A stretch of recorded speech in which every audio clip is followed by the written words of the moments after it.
todos. Sé unas cuantas cosas sobre la extinción. Y ustedes pensarán que eso es algo... Pero extinguirse no es nada bueno. Y provocar tu propia extinción en 70 millones de años es lo más ridículo que he escuchado. Ahora mismo tienen una gran oportunidad mientras reconstruyen sus economías y se recuperan de esta pandemia. Es una oportunidad única para la humanidad. No elijan la extinción. Salven a su especie antes de que sea demasiado tarde. Es hora de que ustedes humanos dejen de poner excusas y comiencen a hacer cambios.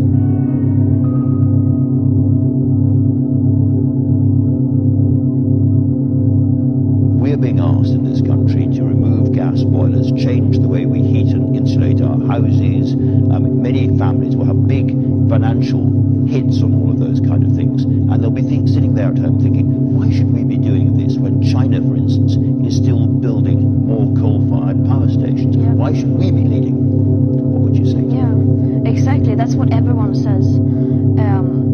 And that's what makes it so hard, because you can always blame someone else. In Sweden, for instance, we can say, why should we do this when you just like look at the UK? I mean, it's always someone that's bigger that you can blame on. And that's why it's more important that we need to work together internationally and globally to make sure that everyone does this transition. Not the least pushing China, who are still building coal power plants, which today is quite out of touch with the reality, if you ask me. And of course, but you know, you're from Sweden, and like the UK, in Sweden there is freedom to protest and interest in protests and different voices. That's not necessarily the same in China and in Russia and in other countries. Do you talk at all to climate activists, for instance, in China, about what they're doing? Yeah, I try to, as much as I can, and it puts like our perspective in a whole new perspective, because it makes you just feel so grateful that we are actually able to protest, and that just puts more responsibility on us who actually have the right to protest, to use that right, not just for our sake, but for everyone's sake, and especially for their sake, to help them as well. You're 18 now. You could stand for elected office in Sweden. Have you ever thought about doing that yourself? You'd have huge support, I'm sure. I thought of the possibility, but I don't know. No, at least not right now. What's needed now is a big change in the narrative that we see the climate crisis. We need it to reach a critical mass with people who are demanding change. And right now it's more efficient to do that on the streets than to do it from inside. But maybe one day in the long future, when you've won the battle of public opinion.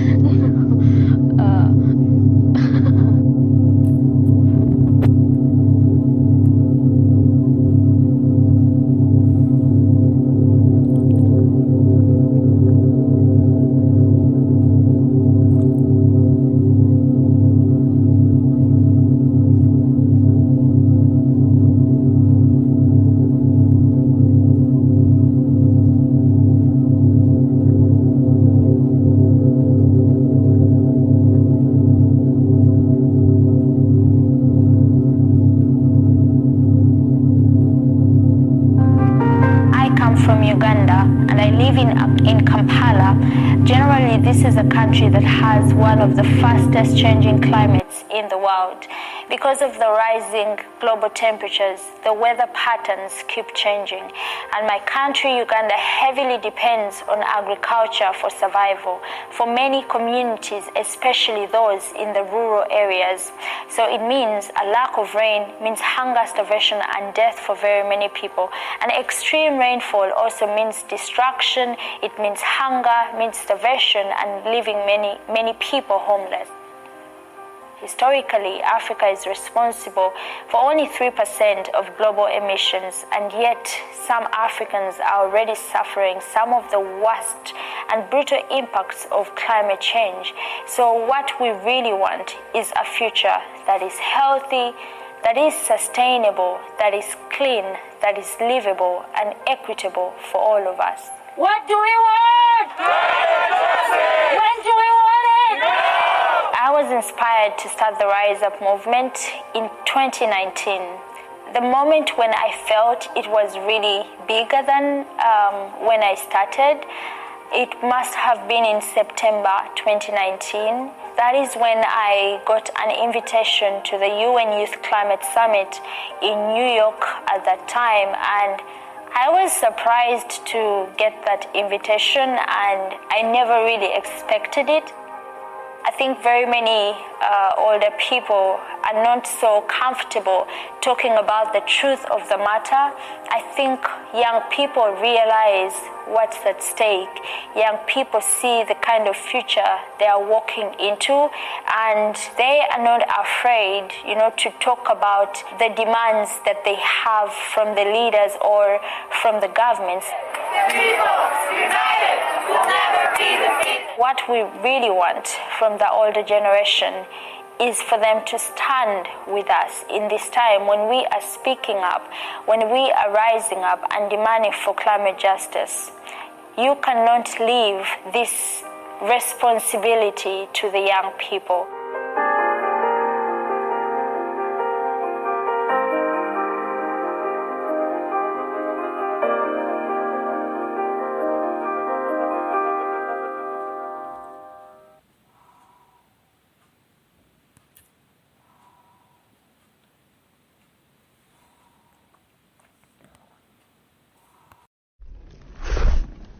You okay? You need a minute? Cool. Okay.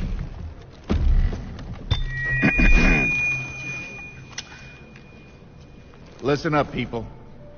I know a thing or two about extinction.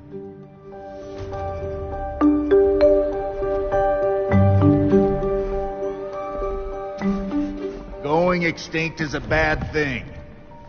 And driving yourselves extinct? In 70 million years, that's the most ridiculous thing I've ever heard. At least we had an asteroid. What's your excuse?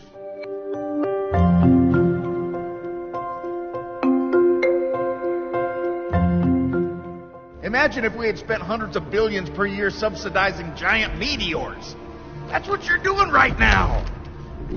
Think of all the other things you could do with that money.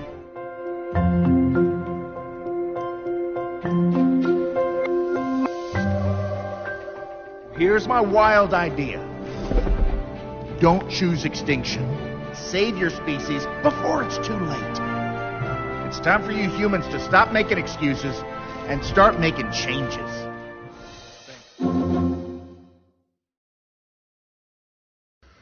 This year, our leaders are deciding the global actions required on the environment and climate emergency in a critical decade for our planet. We must stand together and speak up to save our planet, not just for us, but for our future generations. And we need urgent action now, and to work together as one. Courage. That's what our world's leaders need more than anything. The decisions that they make about the climate crisis in the next decade are the most important decisions in our planet's history. We need to act with urgency. We need to halve emissions by 2030. World leaders, are you up for it? I am. Let's try and do the impossible.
crisis already.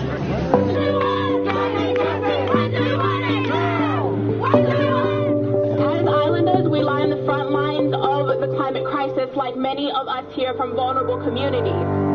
As much as we are passionate to be here, we shouldn't have to be here. Our pain, our suffering, our tears, and our sorrow shouldn't be what it takes to take action.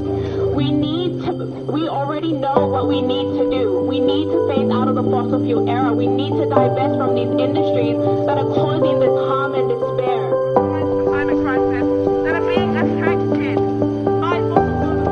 Keep it in the ground. Let's keep it in the ground. Keep it in the ground. Let's keep it in the ground. We are unstoppable. Another world is possible. We are unstoppable. Another world is possible.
From these industries that are causing this harm and despair. The climate crisis that are being affected by fossil fuels. Keep it in the ground. Let's keep it in the ground. Keep